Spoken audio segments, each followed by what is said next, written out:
Hello, my dearest listeners. Today, I want to take you to a small village in Tamil Nadu. A quiet place surrounded by paddy fields, coconut trees, and the sacred waters of the Kaveri River. A place where thousands of women come every year carrying the same prayer in their hearts. Some come hoping for a child, some come carrying a child within them. Some come with fear, some come with hope, and all of them come looking for the blessings of one extraordinary goddess. A goddess who made a promise more than 1,000 years ago. A promise that she would protect every unborn child who came to her. This is the story of GARBHARAKSHAMBIKAI of Thirukarukavur. And it begins in a forest filled with the fragrance of jasmine. Long before Thirukarukavur became a village, it was a dense forest of jasmine flowers. So many jasmine flowers grew here that Lord Shiva himself came to be known as Mullai Vananadhar, the Lord of the Jasmine Forest. At the heart of that forest appeared a sacred Shivalingam. No sculptor carved it, no king installed it. It emerged from the earth on its own, a Swayambhu Lingam. And this lingam is unlike almost any other in India. It is made from sacred anthill earth. Because of this, water is never poured over it. Instead of traditional abhishekam, the deity is lovingly anointed with fragrant punugu oil and decorated with fresh jasmine flowers every day. Even after centuries, the lord of the jasmine forest continues to wear jasmine. And once every year, during the Tamil month of Panguni, something magical happens. The full moon's rays travel through the temple and fall directly upon the lingam.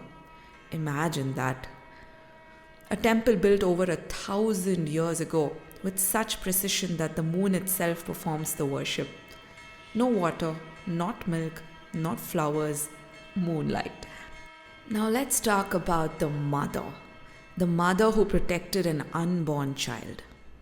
Now comes the story that made this temple famous across India.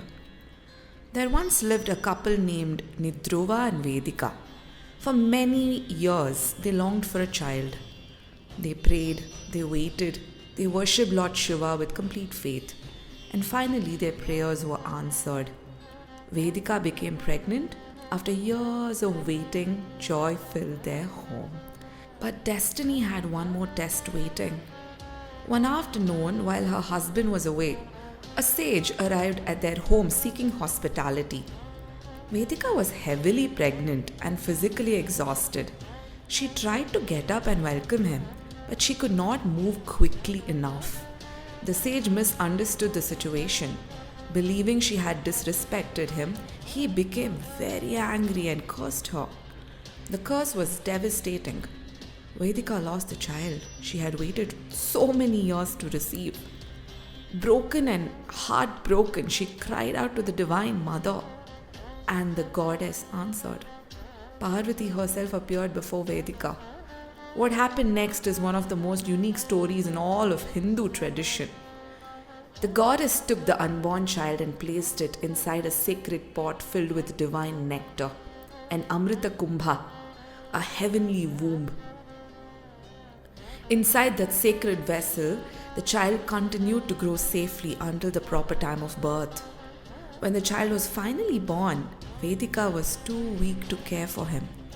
So the goddess called upon Kamadhenu, the celestial cow. Kamadhenu struck the earth and milk flowed forth in abundance. That sacred spot became a pond known as Shirakundam, which can still be seen today. Overwhelmed with gratitude, Vedika made one final request. She looked at the goddess and said, "Please stay here. Other mothers will need you just as I did." And the goddess agreed. From that day onward, she became known as GARBHARAKSHAMBIKAI, the mother who protects the womb, the mother who protects unborn life, and she has remained here ever since. Now, why do thousands of people still come here? More than 1200 years later, people still come to Thirukarukavur with the same prayers. Women hoping to conceive, couples longing to become parents, expectant mothers seeking protection during pregnancy. The temple has become one of the most beloved fertility and pregnancy shrines in India. Special prayers are offered for conception.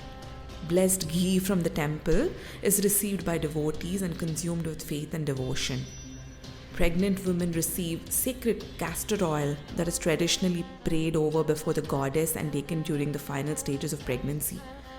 And when prayers are answered, families return carrying their newborn babies in their arms. Many place their children in cradles before the goddess as a gesture of gratitude.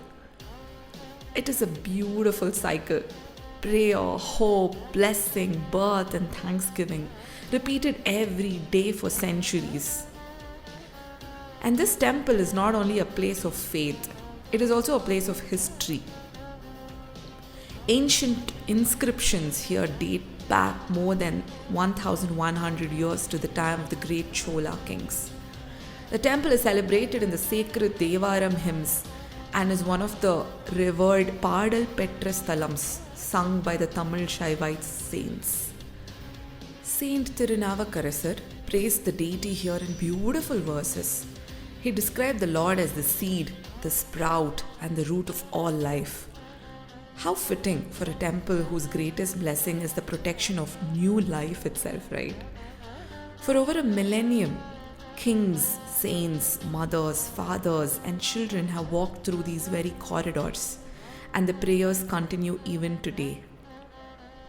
What I love most about this temple is not the miracle, it's the promise, man. The promise.